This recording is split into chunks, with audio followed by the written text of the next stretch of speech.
Bad migao mochung' ne choko osuru e pacho ka KRA koro ibiro gol e choko osuru ne kaonti ma Nairobi bang' kaonti no bedo kod lokruok e telo. Gavana ma Nairobi Johnson Sakaja koro wacho ni jotije kaonti ema biro choko osuru omenda mag Nairobi e okang' ma bende owacho ni duoko tend kaonti e lwet jopiny. KRA ne ochako choko osuru ne kaonti ma Nairobi kochakore tarik 16 dwe mar adek 2020 kama choko ne omedore kod 25% e dweche 6 mokwongo higano nyaka siling bilion 3.9.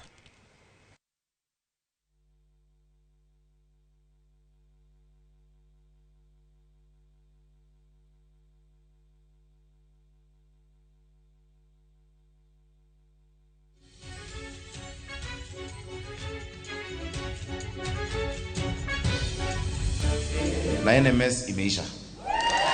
Hiyo ndio nguvu ya uongozi imerudi kwa wananchi. Tuko pamoja? Because devolution is the biggest gift this country has under our constitution. The people of Nairobi deserve true devolution. So the power is back to the people. So over the next few days kuna ile harmonization tunafanya. Kila kitu iko huko inarudi hapa. Tuko pamoja? Tutazungumza na watu wetu vizuri, watalipa ushuru. And I know if we double our efforts yourselves, if you double the efforts, I'm telling you, our revenue will go up to 20 billion.